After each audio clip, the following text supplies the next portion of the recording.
The Foundations of Intramelioration. This is the second video of this series. And we're going to talk about psychology in this video. Now, I don't have too much time. I do have to get ready for work. However, I wanted to make this video, so I'm going to try to include all that I can so that way you can see that there is a clear distinction between these two fields. Now, initially, when I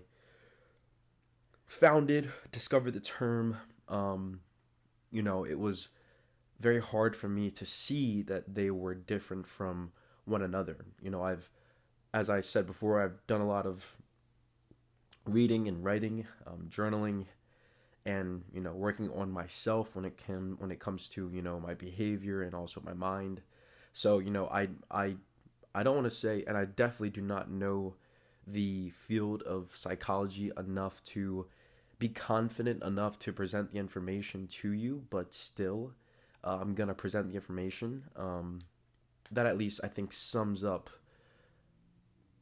and gives you what you need to know with what you know to allow you to kind of get to where intramelioration comes in clutch when it comes to you wanting to transform your life.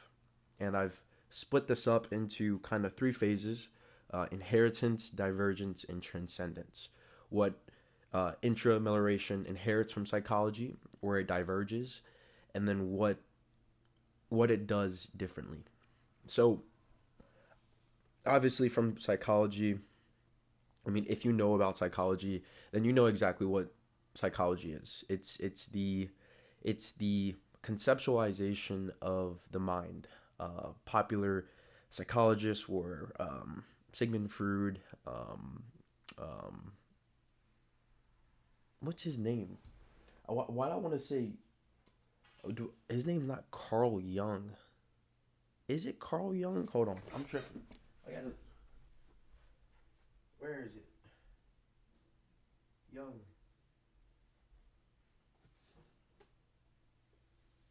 It's just okay. I'm just gonna say. I'm just gonna say Jung. I'm just gonna leave it as Jung. It's C.G. Jung. I feel like it's Carl Jung. I don't know why I feel like it's not.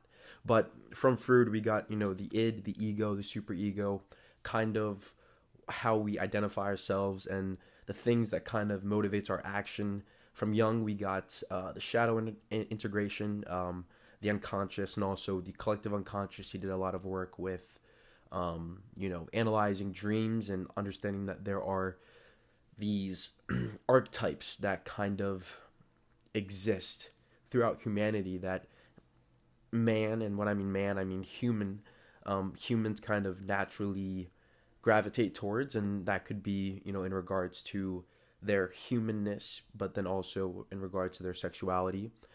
So yeah, there's male and there's female kind of archetypes that we kind of naturally gravitate towards um, conditionally, and that's because of the phenomenon that we experience and kind of, I don't want to say deal with, but we become aware of.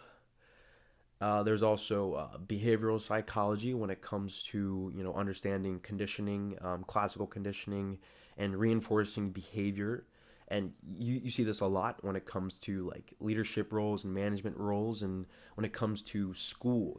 How I don't want to say psychological school is, but how the schooling system is kind of built around making sure that you feel better about getting better and learning more.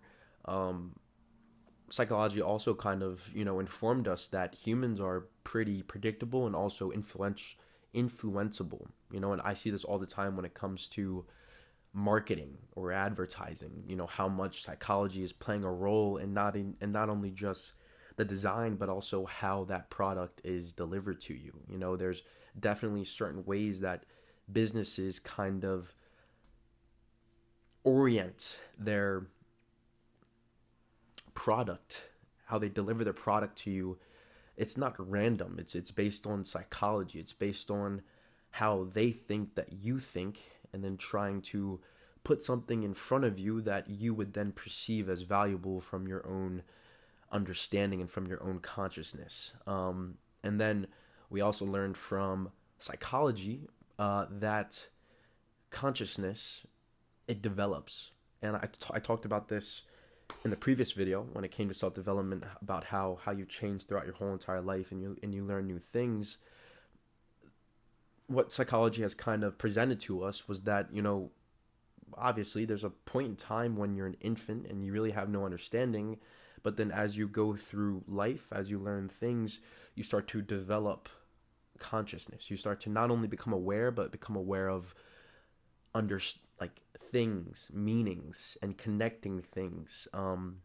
And psychology also gave us attachment theory, about how the way that we kind of deal with people when it comes to, family or friends or relationships, it's really, stems from how we were raised and how we were taught to gain love, or how we were taught to create a defense mechanism to protect ourselves. So psychology, and I don't, hopefully that wasn't a poor, recap. It definitely was not a recap that encompasses all of the field. I just wanted to give you, a clear overview, with the time that I have, of what psychology is. Obviously, there is a bunch more.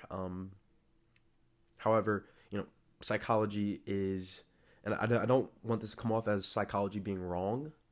I think psychology has done a lot of great things, and it's really hard for me to sit here and talk about a field, and try to say that, not my field, but intramelioration is, I don't want to say it's better, but I would say it's more pointed toward a truth that psychology witnesses, it points to. However, it's like people are afraid to name it, to then lose their credibility or something, which I respect.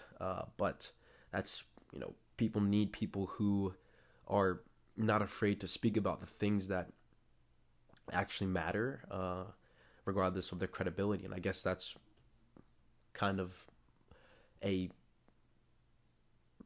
not a positivity, in regards to my position when it comes to the credibility just that I have, but there's not really much for me to lose, so it's very easy for me to kind of present this field, or at least allow this field to make its way through me. So let's go into divergence. What time am I at? 8 minutes. Divergence. Now this is where psychology and intramelioration kind of split. The first point I have is that psychology is very descriptive. It names the symptoms. It names, I've got a lot of things digesting right now. I'm post gym. Wow. It names the phenomenon that, man becomes conscious of as he goes through his life, whether that's, emotions, or certain, habits, or certain systems that people live by. However, it doesn't really point to a structure. It names anxiety, and it says that you are anxious, and then it goes to fix the anxiety by giving you, techniques of breathing techniques, or giving you, medicine to treat the anxiety. But it doesn't go into the cause of anxiety. It doesn't go into the internal architecture, which is what intramelioration does. And I feel like I'm not saying the name right.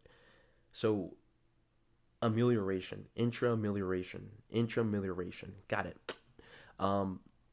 Also, when it comes to, psychology versus intramelioration, I did not say it right.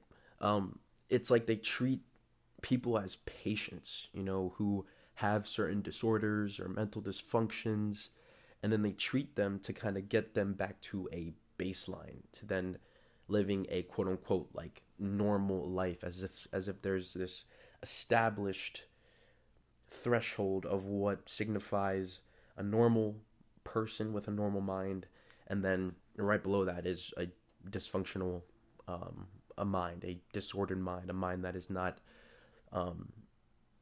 structured correctly.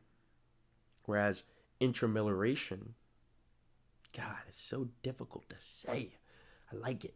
Um, it makes one the architect. It doesn't position them as someone with something. It positions them as a a something that has somehow established a certain belief, a certain idea, a certain truth, a certain personal axiom that is then emerging as anxiety.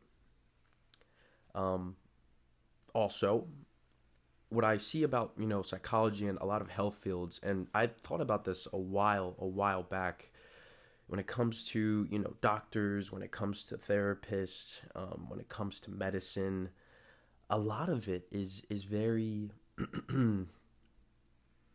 it's very rehabilitative, as in there is no therapist for when you're thinking correctly. There is no doctor for when you are feeling very healthy. There is nothing that is existent out there um, that treats someone that is feeling good. You know what I mean? It's like that the health field is very, and it makes sense, right? Obviously, we are creatures of survival, so it makes sense why there would be such a stressed importance on getting one back to quote unquote normal, or getting one back to quote unquote being a healthy quote unquote human being.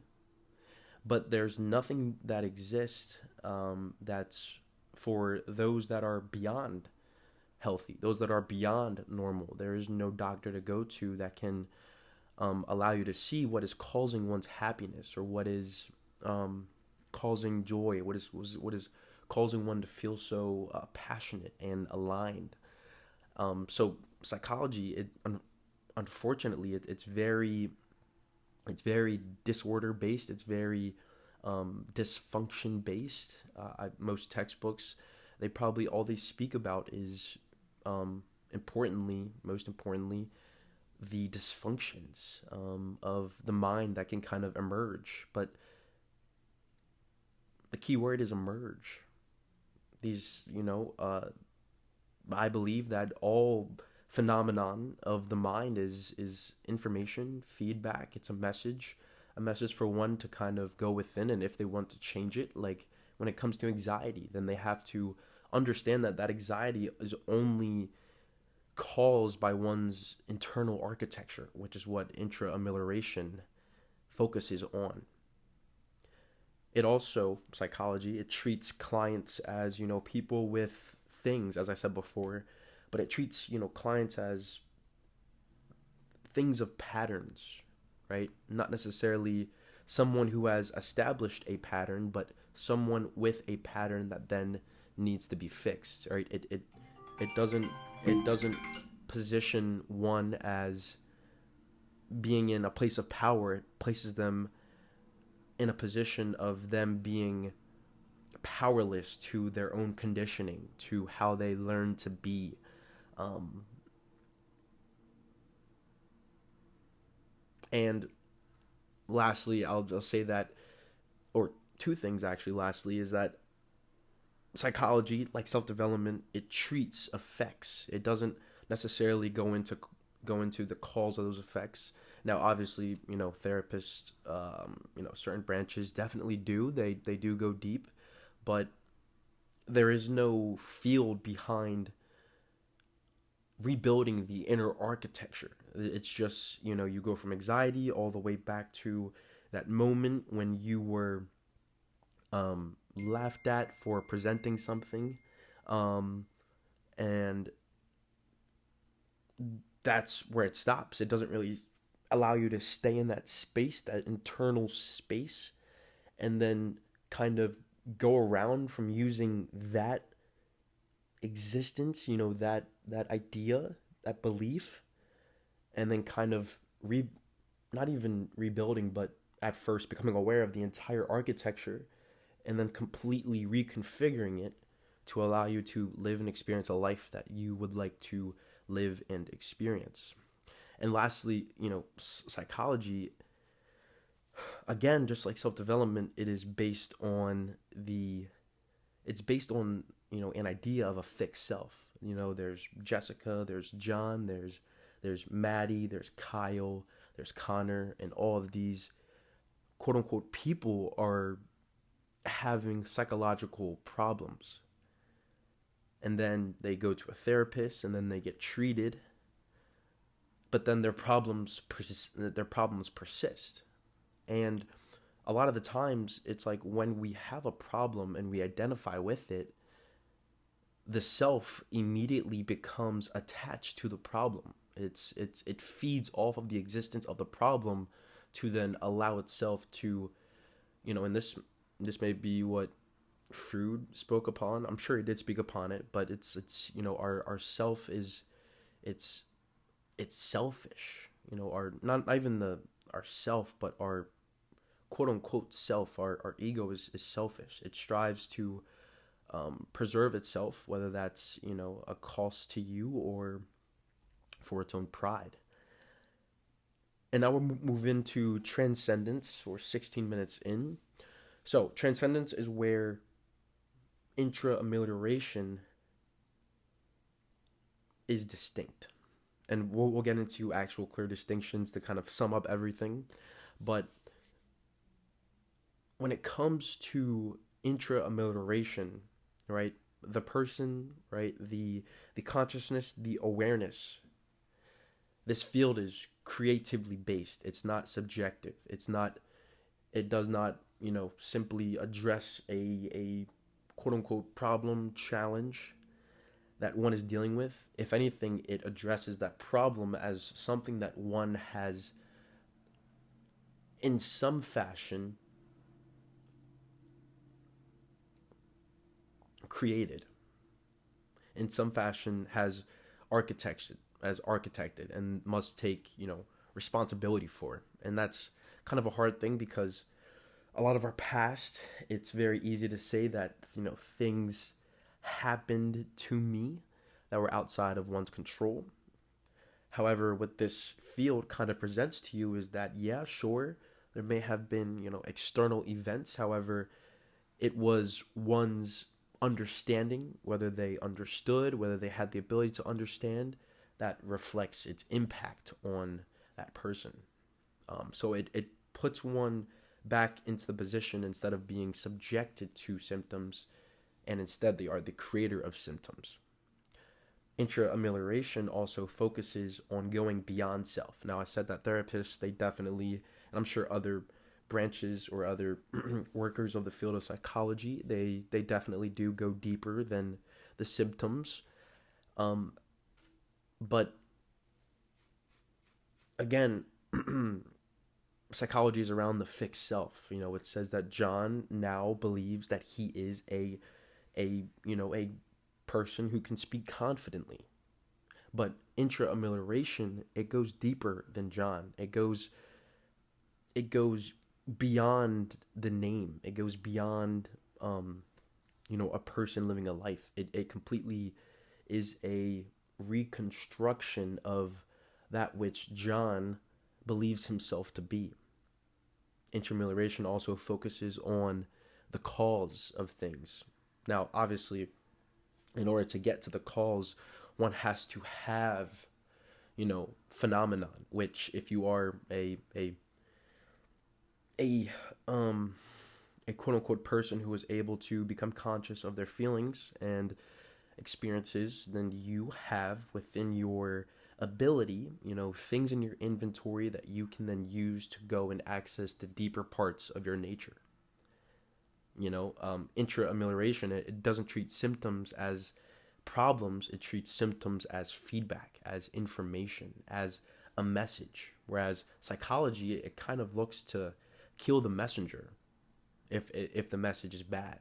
But and we'll speak about this kind of later. Intramelioration, it reads the message that the messenger brings and learns from it, and uses it as a reflection of its own behavior and its own inner architecture. And that's another thing about intramelioration. Psychology, it's very much, I can't say I'll say it's pretty lopsided when it comes to balance, but it's very negative focused when it comes to, you know, fixing someone's psychological health, their mental health. However, intramelioration utilizes all phenomenon, and when I say utilize, I mean it again, it receives it as feedback, and it looks at it as information and a reflection that either one needs to change something internally, or that one is somewhat aligned. And lastly, intra-amelioration, it's not just about rehab. It's also about transformation. It's about complete transcendence beyond, what one perceives as normal to doing something miraculous. I just saw Alex Honnold climb Tepe 101, and it was inspiring, but it was also very revealing that, most people would not even think to do that. They wouldn't even attempt to do that. And what that really reflects to me is that his inner architecture is powerful. It's powerful when it comes to fear, when it comes to facing fatigue and facing stress, and also being able to focus, regardless of the conditions that are uncontrollable around him. It really reflects to me that this field is something that is absolutely needed, because I think that a lot of people can do amazing things just as Alex Honnold, but it's about getting into the internal architecture and really constructing a structure that gives one capacity, potentiality, that gives one courage and ability, instead of just getting them back to, normal. So, clear distinctions to kind of tie up this video, between psychology and intra-amelioration. Psychology focuses on content, while intramelioration focuses on structure.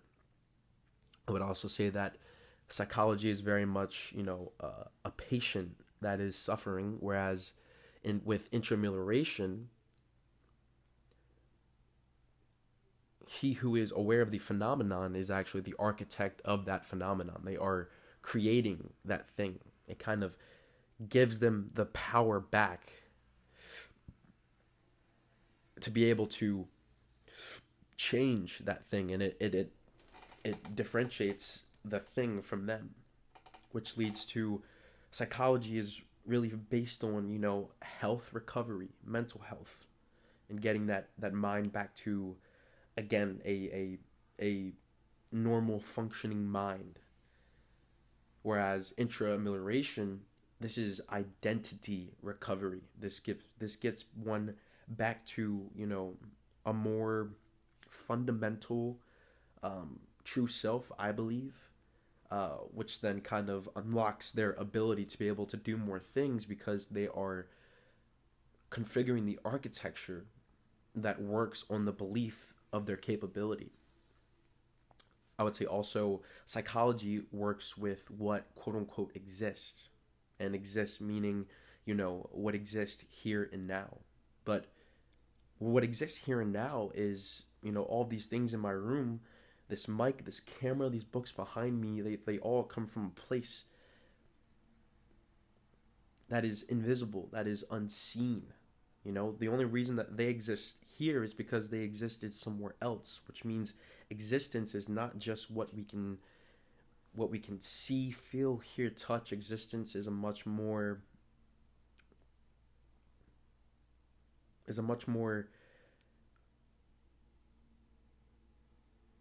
I don't even know the word. I want to say broader, much more expansive thing than just the here and the now, and instead of just the external world, it also is the internal world, which is where intra-amelioration kind of focuses on. It focuses on the unseen that becomes seen, and it understands, and it's founded upon the fact that that which is seen is only because of that which exists in the unseen, which is one's inner architecture. I would also say that psychology, it makes one be possessed by a mind, as in they have to deal with their mind to then overcome it.